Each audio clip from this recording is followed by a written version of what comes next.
Hello दोस्तों, welcome to रघुवीरा institute. कैसे हैं आप लोग? हमारी ज्योग्राफी वाली क्लास चल रही थी, तो उसमें हम लोगों ने इंडियन एग्रीकल्चर के बारे में देखा था। तो इंडियन एग्रीकल्चर जानने से पहले हमने ये देखा था कि इंडिया में डिफरेंट टाइप के सॉइल्स के बारे में पढ़ा था और कहाँ पे मिलते हैं।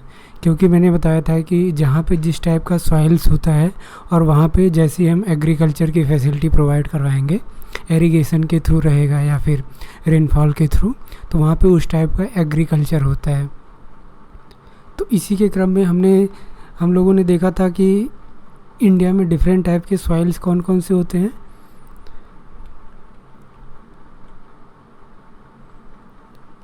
हमने देखा था कि सबसे पहले तो देखा था कि फैक्टर्स ऑफ सॉइल।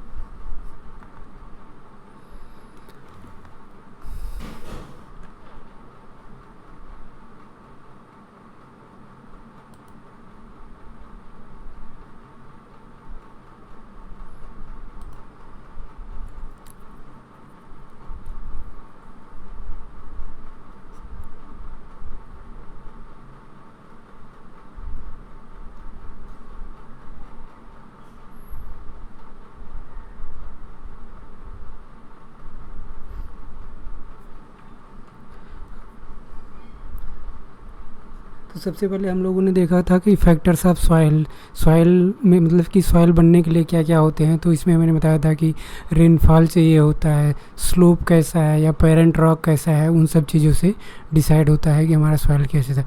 उसके बाद फिर सॉइल टाइप्स हमने पढ़ा था कि कितने 7-8 टाइप के सॉइल जो इंडिया में मिलते हैं उसके बारे में।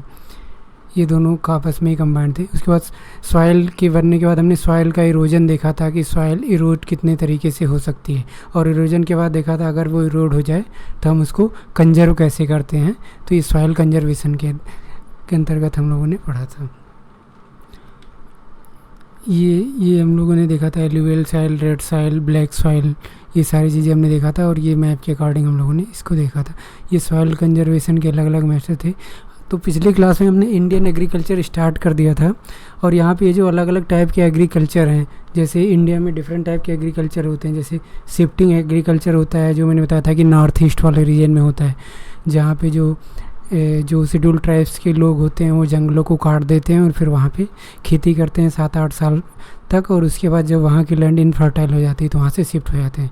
दूसरा था सबसिस्टेंस एग्रीकल्चर। मैंने बताया था कि 78 to 80% इंडियन फार्मर्स के पास जो लैंड होल्डिंग होती है वो लगभग 2 हेक्टेयर से कम होती है, यानी उनके पास बहुत कम लैंड होती है। तो बहुत कम लैंड होने के कारण वो उस पर सबसिस्टेंस एग्रीकल्चर कर पाते हैं। सबसिस्टेंस देखो नाम से छिपा होता है, मतलब क्या कि यहाँ पे एग्रीकल्चर करने के लिए यहाँ पे जितना प्रोड्यूस होता है वो बस खाने पीने के लिए होता है, एक्स्ट्रा मार्केट में सेल करने के लिए नहीं होता है। फिर इंटेंसिव एग्रीकल्चर, ये दोनों आपस में उन्होंने बताया था रिलेटिव होते हैं। इंटेंसिव का मतलब क्या, थ्रू आउट द ईयर एक पर्टिकुलर लैंड पे, जैसे ये लैंड है, इस पर थ्रू आउट द ईयर क्या होगा, एग्रीकल्चर किया जाएगा, और उसमें फार्मर के फैमिली वगैरह इन्वॉल्व रहते हैं। तो साल में जैसे 3-4 क्रॉप सीजन होते हैं, जैसे एक बार गेहूँ बो दिया, फिर चावल बो दिया, फिर बीच में 3-4 महीने का समय मिला तो जायद बोल दिया, जिसमें वो क्यूकम्बर वगैरह था, खीरा वगैरह। फिर एक्सटेंसिव एग्रीकल्चर में हम एक्सटर्नल सपोर्ट लेकर आते हैं उसमें, जैसे जिसमें पार्टिकुलरली मार्केट पर्पस से ही ये रिलेटेड होता है।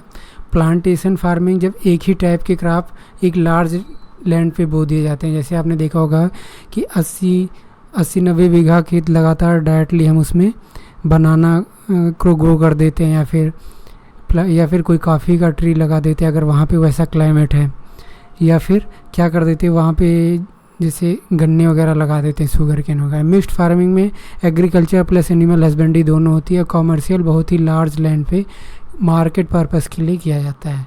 यूएसए वगैरह में ज़्यादा होता है, जहाँ पे पर फार्मर के पास लैंड की अवेलेबिलिटी बहुत ज़्यादा होती है।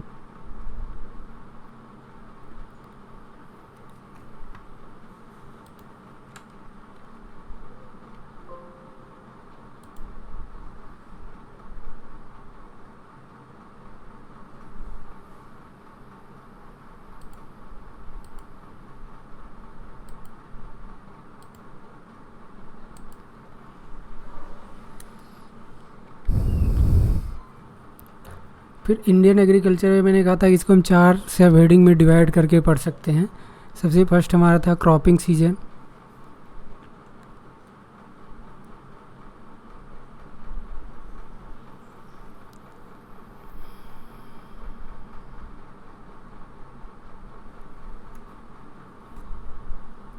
क्रॉपिंग सीजन, तो क्रॉपिंग सीजन में बताया था इंडिया में 3 टाइप के क्रॉपिंग सीजन मिलते हैं। एक था हमारा ये रबी क्रॉप, और फिर खरीफ क्रॉप और जायद क्रॉप। फिर सेकंड था हमारा टाइप ऑफ फार्मिंग, मतलब इंडिया में कितने टाइप की फार्मिंग की जाती है, जो हमने अभी स्क्रीन पे देखा था प्रीवियस स्लाइड पे। उसके बाद आज वाला हमारा टॉपिक यहाँ से फूड ग्रेन और प्रॉब्लम ऑफ इंडियन एग्रीकल्चर, ये दोनों कवर करेंगे। यहाँ से क्वेश्चन ज़्यादा आता है हमारा फूड ग्रेन से, डिफरेंट टाइप के क्रॉप के लिए कौन कौन सी रिक्वायरमेंट होती है, वो सब चीज़ें हम इसमें देखेंगे। ठीक है, तो चलो स्टार्ट करते हैं फिर आज का टॉपिक हमारा।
तो सबसे पहले हमारा क्या था, सीरियल्स।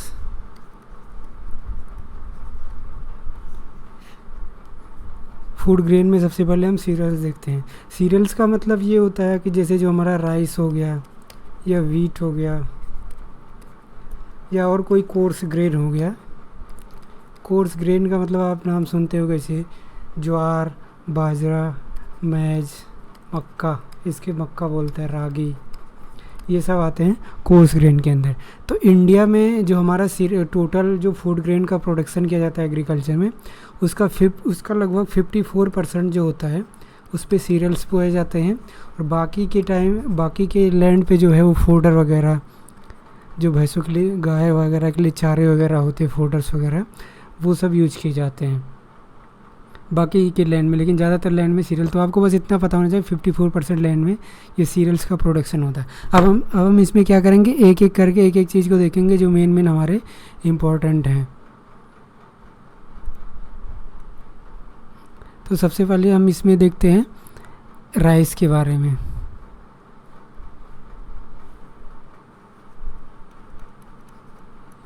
राइस, देखो राइस के बारे में 2 चीज़ें मेन इम्पॉर्टेंट ये हमको पता होना चाहिए। इसको ग्रो करने के लिए मैंने क्या कहा था कि जब भी कभी भी एग्रीकल्चर पढ़ेंगे तो दो चीज़ें देखेंगे, रेनफॉल देखेंगे, सॉइल देखेंगे। तो सॉइल तो अभी बाद में देखेंगे, सबसे पहले हम इसमें रेनफॉल की बात करते हैं। राइस के लिए देखो यहाँ पे तो आर फैक्टर चलता है। राइस के लिए रेनफॉल की काफ़ी सारी मतलब रेनफॉल की ढेर सारी मात्रा चाहिए होती है। जब तक यहाँ पे लगभग मतलब किसी एरिया में 200 सेंटीमीटर के आसपास जब या उससे ज़्यादा बारिश होती है तो वहाँ पे राइस का प्रोडक्शन होता है। तो राइस के लिए हमें ध्यान रखना है, सबसे पहले राइस को प्रोड्यूस करने के लिए रेनफॉल की क्वांटिटी ज़्यादा होनी चाहिए। अब चूँकि इंडिया में मैंने बताया था कि मानसून टाइप की क्लाइमेट है, तो यहाँ पे जब मानसून आता है तभी राइस की खेती की जाती है। जैसे इस समय मानसून जाने का समय है, तो अभी 1-2 महीना पहले जब आया, जून में जब आता है, तो जून में स्टार्टिंग में क्या किया जाता है, राइस वगैरह को प्लांट कर दिया जाता है। तो राइस के लिए रेनफॉल की काफ़ी ज़रूरत होती है। अब जिन एरिया में रेनफॉल नहीं होता है वहाँ पे भी खूब सारा राइस का प्रोडक्शन होता है। जैसे तमिलनाडु का लोअर रीजन हो गया, साउदर्न इंडिया के वो रीजन जहाँ पे मानसून का इफेक्ट कम होता है, या वेस्ट बंगाल वगैरह हो गया, यहाँ पे रेनफॉल सबसे इसका एग्जाम्पल बढ़िया है पंजाब और हरियाणा। पंजाब और हरियाणा में आपको पता है मानसून के थ्रू बारिश ज़्यादा होता नहीं, पर यहीं पे ही सबसे ज़्यादा राइस का प्रोडक्शन होता है। ऐसा इसलिए होता है क्योंकि यहाँ पे इरिगेशन की फैसिलिटी काफ़ी अच्छी है, यहाँ पे सिंचाई की बढ़िया व्यवस्था है। एक है जो इंदिरा गांधी नहर गई है यहाँ से, सतलुज यमुना लिंक जो जोड़ रहा है अभी। तो इस एरिया में इंडिया का जो प्रोडक्शन है राइस का खूब होता है। उसका रीज़न क्या है कि इरिगेशन की फैसिलिटी अच्छी खासी है। क्योंकि देखो जो जब जहाँ पे एग्रीकल्चर रेनफॉल पर डिपेंडेंट होता है वहाँ पे उसकी वैगरी बहुत ज़्यादा होती है। वैगरी मतलब हिंदी में अनियमितता कहते हैं, मतलब कभी बारिश हुआ कभी नहीं हुआ। तो जब बारिश हो गया तो अच्छी पैदावार होगी, और बारिश नहीं हुआ तो लॉस हो गया फार्मर का, फिर फार्मर सुसाइड वगैरह सब जुड़ता है उससे। तो यहाँ पे जो राइस का प्रोडक्शन करने के लिए, इसीलिए जहाँ पे इरीगेशन की फैसिलिटी ज़्यादा होती है वो ज़्यादा एरिया अच्छा होता है, प्रॉफिटेबल होता है। इसीलिए पंजाब और हरियाणा को इसमें एज मिला हुआ, मतलब कि फ़ायदा मिला हुआ है। तो राइस के लिए हमें सबसे पहले देख लिया कि रेनफॉल होना चाहिए कितना, 200 सेंटीमीटर या उससे ज़्यादा एरिया में होना चाहिए। इंडिया में कहाँ कहाँ बोया जाता है इसको देख लो। पंजाब में, हरियाणा में, वेस्टर्न यूपी का ये जो मेरठ बागपत वाला रीजन होता है, या नॉर्दर्न राजस्थान में, ये मैं जितने एरिया का नाम ले रहा हूँ आप सब देख रहे होगे, ये सब इंदिरा गांधी वाले जो कैनाल है उससे जुड़े हुए हैं, और वहाँ पे प्रॉपर इरिगेशन होता है। और साउदर्न स्टेट में भी कुछ जैसे तमिलनाडु वगैरह हो गया, और वेस्ट बंगाल में तो थ्रू आउट द ईयर में 3 सीजन में राइस का ग्रो किया जाता है। मतलब कि 4-4 महीने के पीरियड पे तीन बार राइस का कल्टीवेशन किया जाता है। क्योंकि एक बार मानसून अच्छा आता है, दूसरा बार नदियों में पानी वगैरह होता है, इरीगेशन की फैसिलिटी होती है, तो इस वजह से वहाँ पे through out the year grow किया जाता है राइस। तो राइस के लिए तो हमने रेनफॉल की बात कर ली। अब इसके लिए मिट्टी कैसे चाहिए होती है। इसके लिए मिट्टी जो हमारी चाहिए होती है एलुवियल सॉइल। मैंने क्या बताया था, एलुवियल सॉइल इंडिया में सबसे ज़्यादा है, और यही आप देखो कि ज़्यादातर एग्रीकल्चर में यूज होता है। एलुवियल सॉइल जिसको हिंदी में बोलते हैं जलोढ़ मिट्टी। तो एलुवियल सॉइल जो होता है इसके लिए आवश्यक होता है राइस के कल्टीवेशन के लिए। ठीक है, तो हमारा जो टोटल क्रॉप एरिया होता है उसका 1/4 यानी अगर हम जितने इंडिया में जितने भी लैंड पे एग्रीकल्चर होता है उसके लगभग अप्रॉक्सीमेटली 25% एरिया पे क्या होता है, राइस का कल्टीवेशन किया जाता है। और ये हमारे यहाँ एक स्टेपल फूड है। स्टेपल फूड मतलब वो फूड होता है जो खाने में ज़्यादा यूज होता है।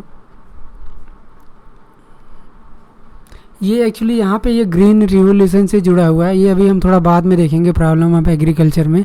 बस अभी मैं यही बता रहा हूँ कि 1960s के दौरान 1962 के आसपास इंडिया में ग्रीन रिवोल्यूशन आया था।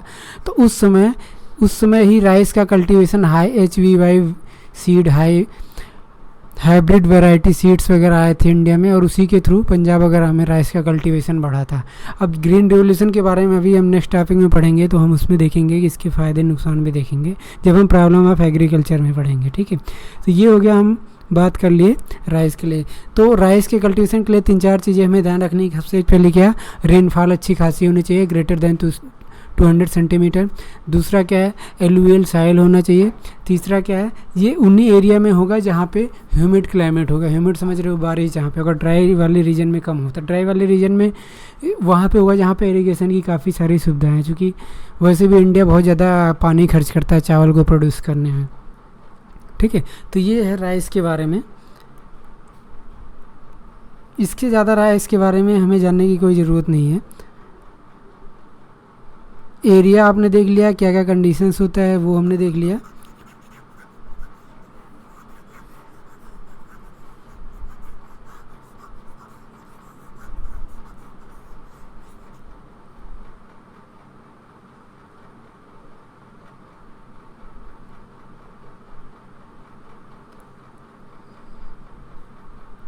दूसरा होता है हमारा वीट।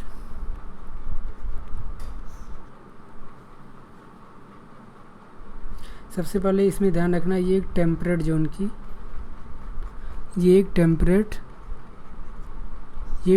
जोन की क्रॉप है। टेम्परेट जोन याद है क्या था, जो यहाँ पे 30 डिग्री नॉर्थ साउथ के अबव होता है, जहाँ पे सन की लाइट जो है स्लैंट पड़ती है। तो ये अगर ये टेम्परेट जोन की, टेम्परेट यानी कोल्ड हो गया था, यानी ये किस सीज़न में ग्रो किया जाता है, कोल्ड वाले सीज़न में। तो इसीलिए देखते हो इंडिया में वीट का कल्टीवेशन दिसंबर के आसपास स्टार्ट होता है, मतलब मानसून, जब ये हम खरीफ वाली क्रॉप को, जो अब राइस, जो हमने अभी पिछले स्लाइड पे पढ़ा था, राइस के कल्टीवेशन को जो हम हार्वेस्ट कर लेते हैं तो उसके बाद वीट का कल्टीवेशन करते हैं। ये एक टेम्परेट जोन की क्रॉप होती है, विंटर के टाइम पे बोया जाता है।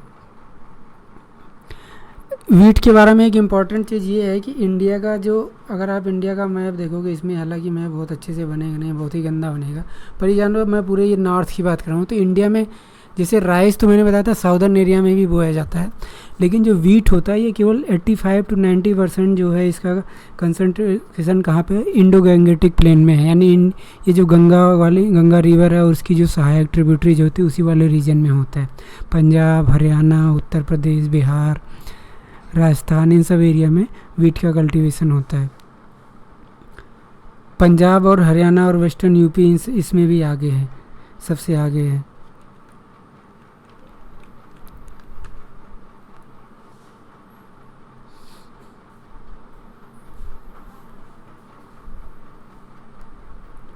इसके लिए रेनफॉल की अगर हम देखें, जाहिर सी बात है अगर विंटर टाइम पे आ रहा है तो यानी इसके लिए रेनफॉल की कम ही ज़रूरत होगी।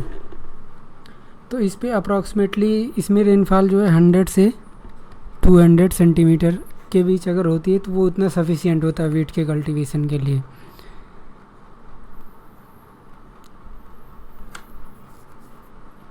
और इसके लिए जो सॉइल कैसी चाहिए होती है, सेम सॉइल इसके लिए भी एलुवियल सॉइल, जलोढ़ मिट्टी, ठीक है।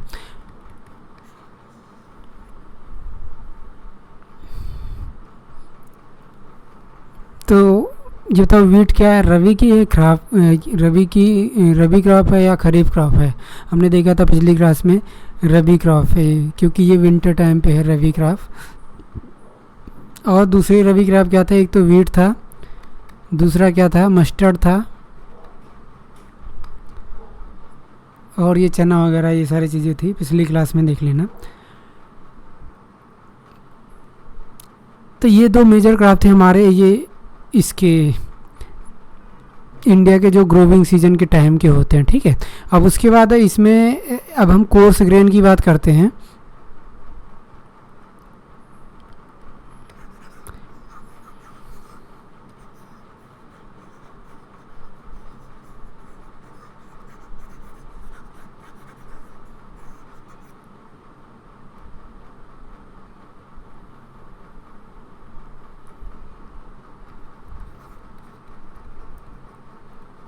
कोर्स ग्रेन हिंदी में बोलते हैं मोटा अनाज। तो कोर्स ग्रेन में सबसे पहले हम देखेंगे ज्वार बाजरे की रोटी बनती है ना। तो ये इंडिया में टोटल सीरियल का लगभग 15% को ऑक्यूपाई करता है, मतलब कि जितने भी लैंड पे एग्रीकल्चर होती है उसकी लगभग 15 से 16, ये एक दो बार क्वेश्चन आया इसलिए मैं परसेंटेज वाइज बता रहा हूँ कुछ क्रॉप के लिए। तो लगभग 15 से 16% एरिया पे ज्वार का कल्टीवेशन होता है। इसको सोरगम, दूसरे नाम से फोरगम भी जानते हैं। ये जो सबसे इम्पोर्टेंट चीज़ है, ये सेमी अरिड रीजन की क्रॉप है। अरिड मतलब क्या, सूखे वाले रीजन, जहाँ पे पानी कम होता है, तो सेमी एरिड रीजन की ये क्रॉप है। तो बताओ इंडिया में सेमी एरिड रीजन कहाँ कहाँ है। जैसे महाराष्ट्र का जो ईस्टर्न वाला पोर्शन है, जहाँ पे रेनफॉल कम होता है, महाराष्ट्र हो गया। उसके बाद कर्नाटका मैंने बताया था मानसून के रेन शेडो रीजन में आता है। फिर ये एमपी का जो मिडल वाला रीजन हो गया, आंध्र प्रदेश और तेलंगाना, ये सब रीजन आप देखोगे यहाँ पे बहुत ही नाम मात्र की कम वर्षा होती है। तो इसीलिए इन वाले एरिया में ज्वार होता है। ये ध्यान रखना बस ये कि ये सेमी एरिड रीजन की ये क्रॉप होती है, और जो एरिया मैंने बताया उस एरिया में होती है। ये एक ऐसा एग्जांपल जो खरीफ और रबी दोनों होती है, दोनों सीजन में होती है। देखो क्या होता है कि इनको जो रेनफॉल और जो सॉइल चाहिए वो जहाँ पे मिल जाएगा तब हो जाएंगे। ये थोड़ी ना ये देखेंगे कि मुझे जनवरी में होना है, फरवरी में होना है। तो इसीलिए ये रबी और खरीफ दोनों टाइम पे होता है। ज्वार का इमेज देखना गूगल पे। ज्वार जो मेनली क्या किस लिए यूज होता है, फोडर के लिए यूज किया जाता है। फूड तो ये क्या है, एक फोडर क्रॉप है, एनिमल हस्बेंड्री पर्पज़ के लिए इसका यूज होता है। उसके बाद इसके अंदर दूसरा आता है बाजरा। बाजरे की रोटी होती है बाजरा भी किस में होता है, हॉट एंड ड्राई क्लाइमेट में होता है। हॉट एंड ड्राई क्लाइमेट में होता है। अब इंडिया में हॉट एंड ड्राई क्लाइमेट आप देखोगे इधर वाले रीजन में है, राजस्थान और पंजाब का लोअर रीजन, राजस्थान और महाराष्ट्र का वाले रीजन में। तो इसी वाले रीजन में बाजरे का ग्रो किया जाता है। तो गुजरात हो गया, महाराष्ट्र हो गया, राजस्थान हो गया, ये सब एरिया हैं जहाँ पे बाजरे का ग्रो किया जाता है। ये एक रेनफेड, क्योंकि इसके लिए बहुत कम वाटर की ज़रूरत होती है, तो इसलिए जनरली ये क्या किया जाता है, उन एरिया में नहीं ग्रो किया जाएगा जहाँ पे रेनफॉल जो है, उन एरिया में नहीं ग्रो किया जाएगा जहाँ पे रेनफॉल जो हमारा होता है वो बहुत ज़्यादा होता है। तो जहाँ पे रेनफॉल कम होता है वहीं पे इसका ग्रो किया जाता है। तो ये एक रेनफेड है। इसके लिए इरिगेशन वगैरह की ज़रूरत नहीं, क्योंकि बहुत कम बारिश होती है, तो बहुत कम वाटर की ज़रूरत होती है। तो जहाँ पे बहुत कम बारिश होता है रेनफेड एरिया में, वहाँ पे ग्रो किया जाता है, जैसे राजस्थान, महाराष्ट्र। ठीक है। उसके बाद एक इम्पॉर्टेंट क्रॉप आता है हमारा फोर्थ, मेज, जिसको हिंदी में बोला जाता है मक्का।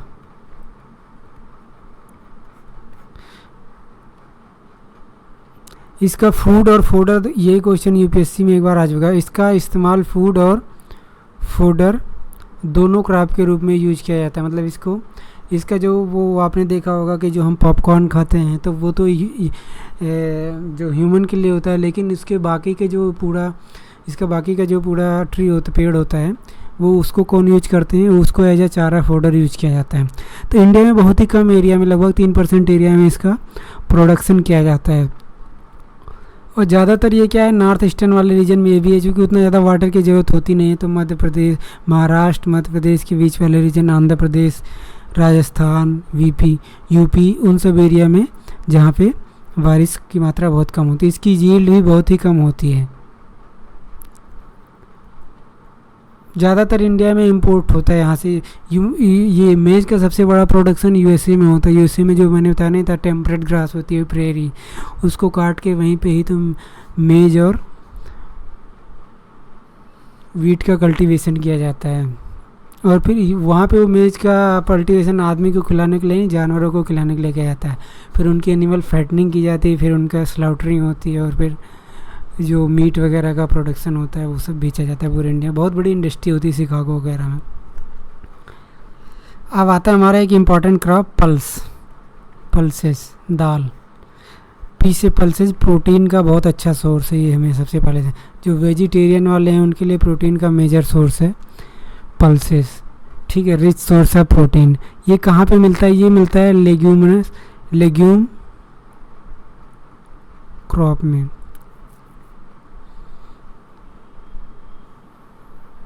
लेग्यूम क्रॉप क्या होते हैं, लेग्यूम क्रॉप जैसे जो उन क्रॉप को लेग्यूम क्रॉप करते हैं जिनके जो रूट्स होते हैं उनमें एक स्पेशल टाइप के बैक्टीरिया होता है। जैसे कुछ का नाम राइजोबियम होता है, जो क्या करता है, नाइट्रोजन फिक्सेशन का काम करता है। जैसे वो एटमॉस्फेयर में तो हम जानते हैं कि नाइट्रोजन की मात्रा काफ़ी सारे 70 के आसपास है, 72 है, पर डायरेक्टली तो ट्री इसका यूज करते नहीं, तो वो उसको अमोनियम और इनके कन्वर्जन के फॉर्म में यूज करते हैं। तो ये बैक्टीरिया जो है एटमॉस्फेयर से नाइट्रोजन को लेते हैं और उसे उस टाइप के कंपाउंड में कन्वर्ट कर देते हैं जिनका यूज ट्री करते हैं। तो इसीलिए जनरली जब हमें सॉइल की प्रोडक्टिविटी बढ़ानी होती है तो हम क्या करते हैं, वहाँ पे लेग्यूम क्रॉप यानी पल्सेस को उगाते हैं।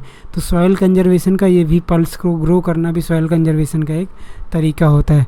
पल्स की सबसे खूबसूरत बात ये होती है कि इसके लिए ये ड्राई लैंड एरिया में ग्रो किया जाता है, ड्राई लैंड एरिया में ग्रो किया जाता है। वाटर की इसको बहुत कम ज़रूरत होती है, वाटर की जो इसकी आवश्यकता होती है इसको बहुत ही कम होती है। कई टाइप के होते हैं, आप जानते हो, एक अरहर की दाल होती है जिसको हम लोग तुर कहते हैं, तुर।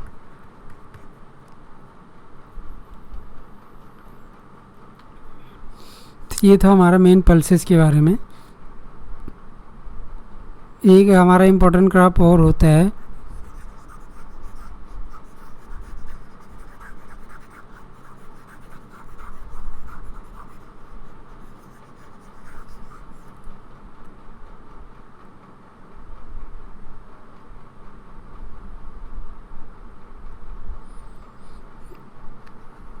ग्राम, किलोग्राम नहीं है ये चने को ग्राम बोला जाता है। तो ये हमारा क्या होता है, एक सब ट्रॉपिकल याद है कौन सा एरिया होता है, ट्रॉपिक से थोड़ा सा ऊपर, यानी 23.5 के थोड़ा सा अप्रॉक्सीमेटली 30-32 तक। तो ये सब ट्रॉपिकल एरिया का क्रॉप है और ये इंडिया में रबी सीजन में बोया जाता है। जनरली आपने देखा होगा गेहूँ के साथ मिलता है, गेहूँ रबी क्रॉप होता है। तो ये एक सब ट्रॉपिकल क्रॉप है और रबी के सीज़न पे ये बोया जाता है। ये सब जगह थ्रू आउट द इंडिया बोया जाता है। इनमें कुछ खास है नहीं पढ़ने के लिए, ठीक है। ये जनरली वीट वगैरह के साथ ग्रो किया जाता है।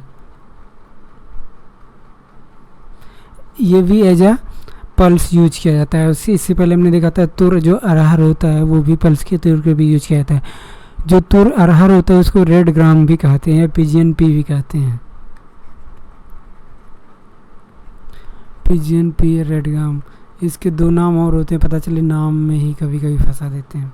पिजियन पी या रेड ग्राम कहते हैं इनके लिए। ये भी जनरली देखो जितने पल्सेस हैं वो सब ड्राई एरिया में ग्रो किए जाते हैं, जहाँ पे रेनफॉल 100 सेंटीमीटर से कम होगा, बहुत थोड़ी सी, और इनके लिए कोई इरिगेशन की भी ज़रूरत नहीं होती। इसीलिए तो कहा जाता है कि इंडिया में उन एरिया में जहाँ पे पानी की कमी है दाल को उगाओ। पर पंजाब और हरियाणा क्या है, वहाँ पे पानी की कमी है तो वहाँ पे पल्स का ग्रो करना चाहिए, लेकिन वहाँ पे उसका अपोजिट होता है। क्या ग्रो किया जाता है, वाटर इंटेंसिव क्रॉप, जैसे वीट हो गया, सॉरी ये राइस हो गया, शुगर केन हो गया। तो इन सब के इसीलिए वहाँ पे जो एग्रीकल्चर प्रैक्टिसेस हैं उसको कहते हैं फॉल्टी एग्रीकल्चर प्रैक्टिसेस, क्योंकि वो जहाँ पे जिस चीज़ की ज़रूरत नहीं वहाँ पे वो ग्रो करते हैं। तो इसीलिए अब वहाँ पे देखते रहते हो कि सॉइल का जो डिग्रेडेशन है बहुत ज़्यादा हो गया है, तो जिप्सम वगैरह डाल के वहाँ पे काम चलाया जा रहा है। तो ये इसको हम थोड़ा और डिटेल में देखेंगे अभी थोड़ी देर बाद, type problem of Indian agriculture में। तो इन सब में ज़्यादा पढ़ने की ज़रूरत नहीं ज़्यादा, आपको बस यही ध्यान रखना जो वीट और जो हमने स्टार्टिंग में 2-3 देखा था, वीट और राइस, इन सब के किस एरिया में मिलते हैं, क्या रेनफॉल चाहिए होता है, बस। ये कभी नहीं पूछेगा कि इंडिया में कहाँ का। अब आपसे नहीं पूछेगा कि इंडिया में तुर कहाँ कहाँ मिलता है। अब तुर तो कहने का हर स्टेट में मिल जाएगा, पर वो मेजरली पूछा जाता है कि मेजर प्रोड्यूसिंग स्टेट क्या है, ठीक है। तो वो हमें बस पता होना चाहिए, हरियाणा, पंजाब वगैरह, बस। अब थोड़ा हम इसमें बात कर लेते हैं ऑयल सीड्स की। ऑयल सीड्स जिनसे हमारा क्या ग्रो किया जाता है,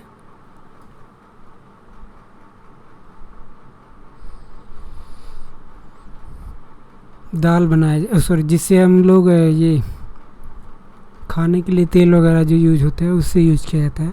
सबसे पहले चीज़ ये ध्यान रखना हमें, ये जैसे पल्स की तरह ऑयल सीड भी ड्राई लैंड एरिया में ग्रो किया जाता है, ड्राई लैंड एरिया में ग्रो किया जाता है। इंडिया में टोटल अगर हम ऑयल सीड देखें तो लगभग 14% एरिया में ऑयल सीड का प्रोडक्शन होता है सब जगह ही है जहाँ पे पानी की कमी होती है, जैसे महाराष्ट्र हो गया, मराठवाड़ा वाला रीजन, गुजरात हो गया, राजस्थान हो गया, तेलंगाना हो गया, आंध्र प्रदेश में जो बिल्लू आंध्र प्रदेश का रायलसीना वाला रीजन है वहाँ पे, कर्नाटक प्लेटू में, ये सब जगह होता है। ऑयल सीड कई टाइप के होते हैं, एक तो ग्राउंड नट होता है, मूंगफली हिंदी में जिसको बोलते हैं, ग्राउंड नट होता है। उसके बाद मस्टर्ड होता है, सरसों, सोयाबीन, ये सब क्या होता है ऑयल सीड के टाइप हैं। सनफ्लावर, इन सब से हम लोग क्या करते हैं, एडिबल ऑयल बनाते हैं। एडिबल ऑयल मतलब खाने वाला तेल। अब इन सब में देखो क्या क्या जानना, एक जो मेजर प्रोड्यूसिंग रीजन है वही जानना। जैसे हमने सबसे पहले किसकी बात की, ग्राउंड नट की बात की, मूंगफली की। तो ये जनरली कहाँ पे जो रिवर वगैरह के साइड होते, रिवर बेड होते हैं जहाँ पे सैंड बालू की मात्रा ज़्यादा होती है, वहाँ पे ग्राउंड नट ग्रो किया जाता है, ठीक है। तो ये कैसा है, ये खरीफ क्रॉप है जो ड्राई एरिया में ग्रो किया जाता है। बस इतना इसमें पता होना चाहिए। ज़्यादातर ये कहाँ पे ग्रो किया जाता है, वैसे अब एक एक स्टेट पढ़ोगे तो उसका कोई मतलब है नहीं, क्वेश्चन आएगा नहीं। गुजरात, तमिलनाडु, तेलंगाना, आंध्र प्रदेश, इन सब वाले एरिया में इसका कल्टीवेशन होता है। इसके बाद आता है मस्टर्ड। मस्टर्ड थोड़ा सा हमारा इंपॉर्टेंट है, क्योंकि सबसे ज़्यादा एडिबल ऑयल इंडिया में यही यूज किया जाता है। और सबसे बड़ा जो मस्टर्ड प्रोडक्शन कौन करता है, सबसे बड़ा मस्टर्ड प्रोडक्शन का ग्रोथ है वो हमारा राजस्थान से होता है।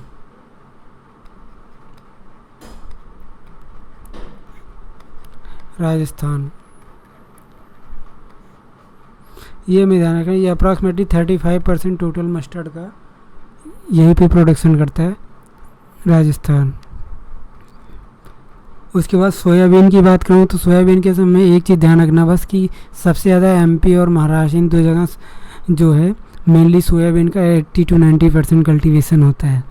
तो सोयाबीन के लार्जेस्ट प्रोडक्शन यही दो स्टेट हैं। और सनफ्लावर सबसे ज़्यादा कहाँ पे होता है, कर्नाटक। अब देखो मैं सबसे ज़्यादा यहाँ पे अगर पूछेगा तो पूछेगा, ये कभी नहीं पूछेगा कि कहाँ कहाँ होता है, थोड़े थोड़े तो हर स्टेट में मिल जाएंगे। तो ये है हमारा ऑयल सीड के बारे में। ऑयल सीड में हमने क्या क्या देखा, मस्टर्ड, ग्राउंडनट, सोयाबीन, सनफ्लावर, ये सब ड्राई लैंड के क्रॉप हैं। रेनफॉल की बहुत कम ज़रूरत होती है, ज़्यादातर उन एरिया में होते हैं जहाँ पे सैंड की मात्रा ज़्यादा होती है। ठीक है। अब एक इम्पॉर्टेंट टाइप का क्रॉप होता है जो हालांकि अभी कम इम्पॉर्टेंट है, जो कि प्लास्टिक वगैरह का ज़्यादा यूज हो रहा है, जिसको कहते हैं हम लोग गोल्डन फाइबर।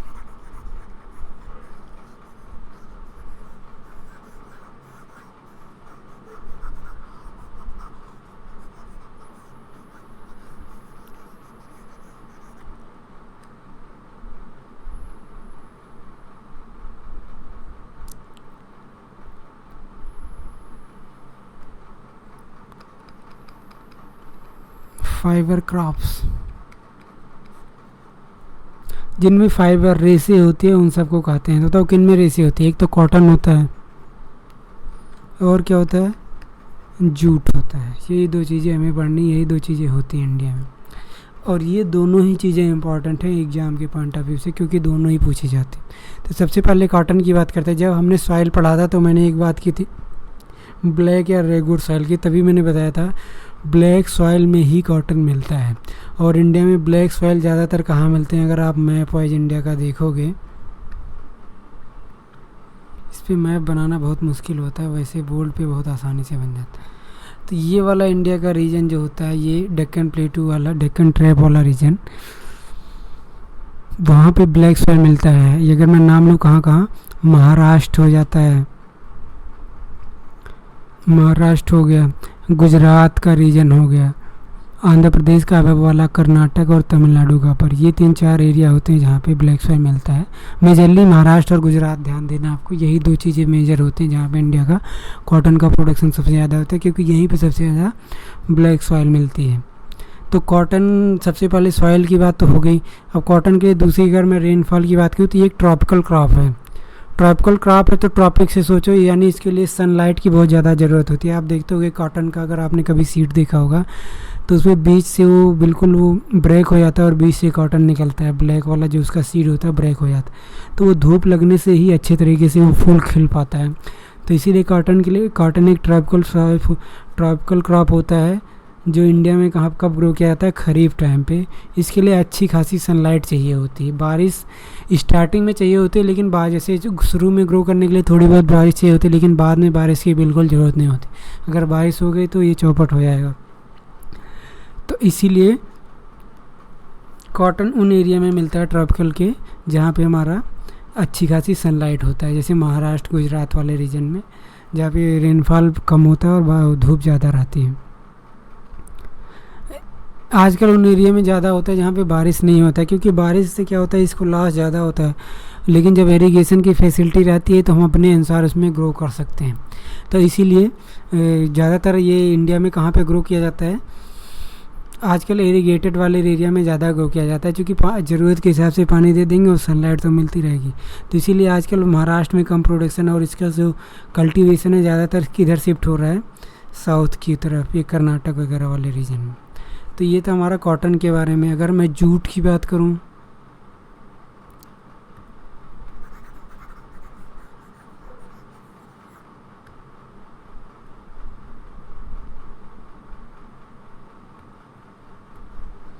जूट के लिए भयानक बहुत ही ज़्यादा रेनफॉल की ज़रूरत होती है। आप जनरली देखोगे नदी के किनारे और नदी में ही मिलता है, क्योंकि इसके लिए बहुत ज़्यादा रेनफॉल की ज़रूरत होती है। जूट से तो पता ही होगा आपको क्या क्या बनाते हो, क्लॉथ बनाता है, बैग बनाया जाता है, सैक्स मतलब बोरियाँ, जो अनाज पैक करने की बोरियाँ होती हैं, या डेकोरेटिव आइटम्स, ये सारी चीज़ें बनाई जाती हैं। ये एक्चुअली कैश क्रॉप होता है, मेनली कमर्शियल पर्पज़ के लिए यूज़ किया जाता है। और इंडिया में एकमात्र 99% एरिया वेस्ट बंगाल में उगाया जाता है। पहले जब ये बांग्लादेश भी इंडिया के साथ था, तो ये वाला रीजन हमारा डेल्टा वाला रीजन, क्या बोलते हैं उसको, सुंदरबन डेल्टा वाला, उसी में होता था। लेकिन डिवीज़न के बाद 70% एरिया चला गया बांग्लादेश के पास, तो अब इंडिया में बहुत कम एरिया रह गया। और आजकल सिंथेटिक फाइबर का ज़्यादा यूज हो रहा है। आप देखते रहे हो बोरी वगैरह को पैक करने के लिए प्लास्टिक बैग का ज़्यादा यूज किया है, तो इसलिए इसकी कोई ख़ास वैल्यू रह नहीं है। पर ये इसकी इम्पोर्टेंट मोदी जी इसको ज़्यादा प्रमोट करते हैं, क्योंकि ये क्या होता है, एक ईको फ्रेंडली होता है, ठीक है, बायोडिग्रेडेबल होता है। तो ये इतना हमें क्रॉप के बारे में जानना था। अब एक दो क्रॉप हम थोड़ा स्पेशल से देखेंगे, जिसमें हमें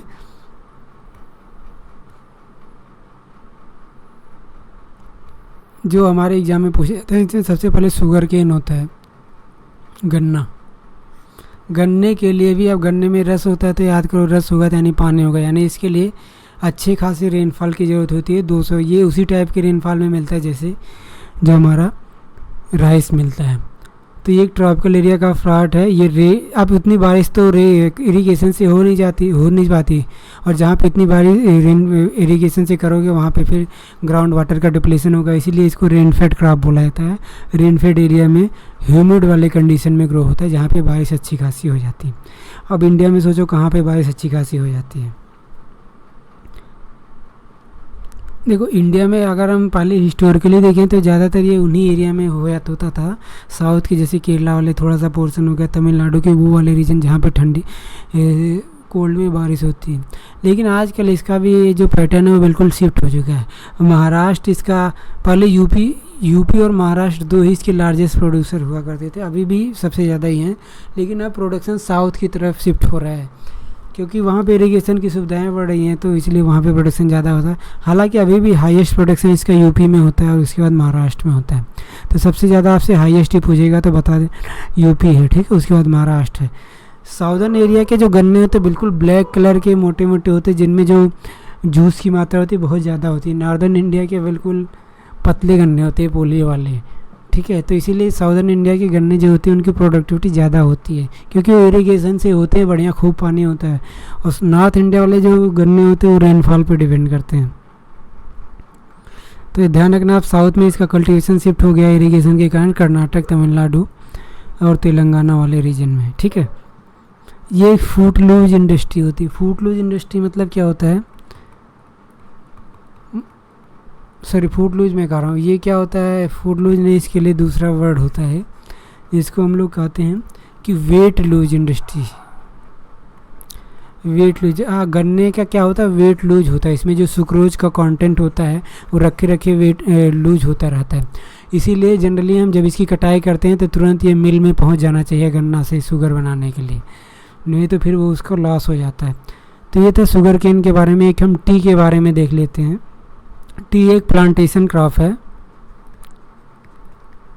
ये जनरली हिली एरिया में बोया जाता है, इस वाले एरिया में, क्योंकि जब बारिश होगी तो पानी नीचे चला जाएगा। अगर इसकी जड़ों में पानी रह गया तो फिर वो टी सड़ जाता है, टी है काफ़ी। तो इसीलिए हिली एरिया में होता है, जहाँ पे through out the year rainfall होती रहे। मतलब बारिश तो इसको चाहिए पूरे साल भर, थोड़ी थोड़ी थोड़ी बूंदाबांदी वाली बारिश चाहिए होती, तेज़ बारिश नहीं चाहिए कि इसके, अगर चूँकि अगर इसके रूट में जड़ पानी लग जाएगा तो फिर पेड़ जो होती है वो वेस्ट हो जाता है, ठीक है। तो इसीलिए हिली एरिया में, तभी आप देखोगे इसका ये ज़्यादातर दार्जिलिंग वाले एरिया में, असम एरिया में, या साउथ में नीलगिरी माउंटेनिया वाले एरिया में ज़्यादा होता है, जहाँ पे बारिश तो होनी चाहिए पर वो टिकता नहीं बारिश जड़ों में। इंडिया में ब्रह्मपुत्र वैली लिख लो इसको चाहो तो, ब्रह्मपुत्र वैली असम वगैरह में, वेस्ट बंगाल के दार्जिलिंग में, और साउथ में नीलगिरी में। नीलगिरी कहाँ पे है, ये तमिलनाडु वाले रीजन में, कार्डमम हिल्स वगैरह जो है वेस्टर्न घाट का, उन सब एरिया में ये इसका टी का कल्टीवेशन होता है। तो टी के लिए भी रेनफॉल चाहिए होता है through out the year, plantation crop है ये, ठीक है। इसकी लीव्स को वही काट कर टाटा टी बनाया जाता है। ये एक ह्यूमिड क्रॉप्स है। ह्यूमिड क्यों? क्योंकि रेनफॉल इसके लिए थ्रू आउट द ईयर चाहिए होता है, बस पानी जड़ों में नहीं लगना चाहिए, लेकिन बारिश हमेशा होती रहनी चाहिए। और इसी का दूसरा भाई है कॉफ़ी। कॉफ़ी भी हमारा क्या है? ट्रॉपिकल है, ह्यूमिड क्लाइमेट में होता है, ठीक ठाक रेनफॉल चाहिए होता है। इंडिया में 3 वैरायटी की कॉफ़ी होती हैं। अरेबिका जो बेस्ट क्वालिटी की कॉफ़ी होती है, रोबस्टा और लाइबेरिका, ये 3 कॉफ़ी की वैरायटी पूछ सकता है आपसे ये क्या है। जो इंडिया में साउदर्न एरिया में, तमिलनाडु और केरला वाले हिल एरिया में ग्रो की जाती हैं, जहाँ पे स्लोप होता है।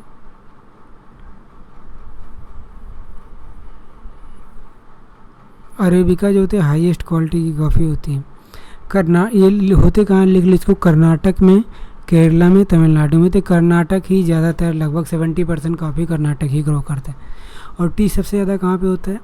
इंडिया में सबसे ज़्यादा टी जो होता है वो असम में होता है, लगभग 50%। फिर वेस्ट बंगाल, तमिलनाडु आते हैं। तो ये था हमारा इंडियन एग्रीकल्चर के बारे में थोड़ा। अब हम इंडियन के एग्रीकल्चर की कुछ प्रॉब्लम की बात करेंगे। तो इंडियन का एग्रीकल्चर की सबसे बड़ी प्रॉब्लम क्या है? इंडियन एग्रीकल्चर की प्रोडक्टिविटी बहुत लो है।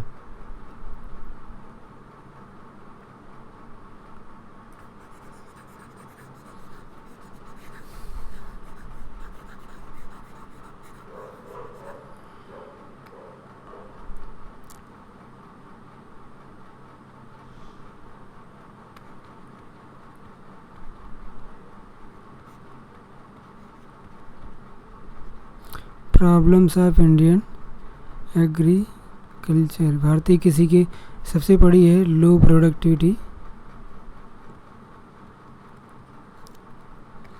दूसरा है less irrigation facility.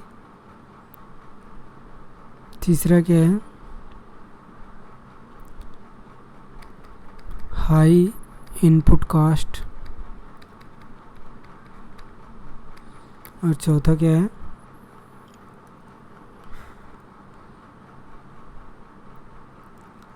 Less farmer income. ये बहुत बड़ा प्रॉब्लम है, इसको हम थोड़ा इसी के अंदर सब कुछ आ जाए। तो लो प्रोडक्टिविटी का मतलब क्या है? इंडिया में पर एकड़ प्रोडक्टिविटी बहुत कम है in comparison to USA, China वगैरह, क्योंकि वहाँ पे अच्छे क्वालिटी का सीड मिलता है, इरिगेशन की फैसिलिटी अच्छी होती है। तो इन सब के कारण वहाँ पे प्रोडक्टिविटी ज़्यादा होती है, इंडिया में प्रोडक्टिविटी बहुत कम होती है। उसके बाद होता है लेस इरिगेशन।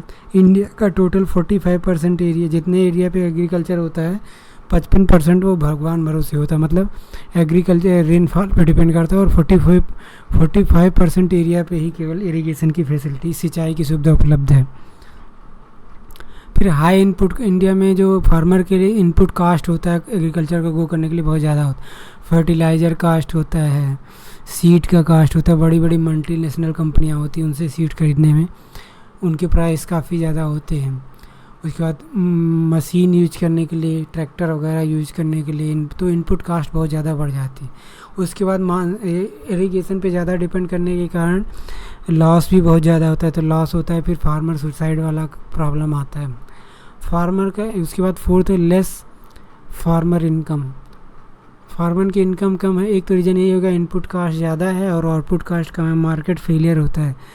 देखते होगे आप, टमाटर वगैरह ग्रो किया जाता है, उसके बाद 2 रुपये किलो 3 रुपये किलो बिक जाता है, क्योंकि मार्केट फेलियर होता है। क्योंकि किसान के पास इतनी फैसिलिटी होती नहीं कि वो अपना जो प्रोड्यूस है उसको कहीं पे स्टोर करके रखे, कोल्ड स्टोरेज वगैरह की फैसिलिटी कम होती है इंफ्रास्ट्रक्चर की।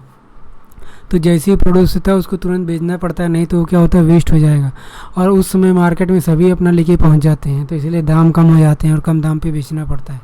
तो इसलिए उसको इनपुट तो ज़्यादा लगाया था पर आउटपुट कम मिलता है। तो इसका परिणाम ये होता है कि फार्मर का सुसाइड होता है। एग्रीकल्चर यूथ है उनका एग्रीकल्चर से मन हट जाता है, फिर वो शहर में माइग्रेशन वगैरह बढ़ता है। तो ये सब कुछ इंडियन एग्रीकल्चर की कमियाँ हैं।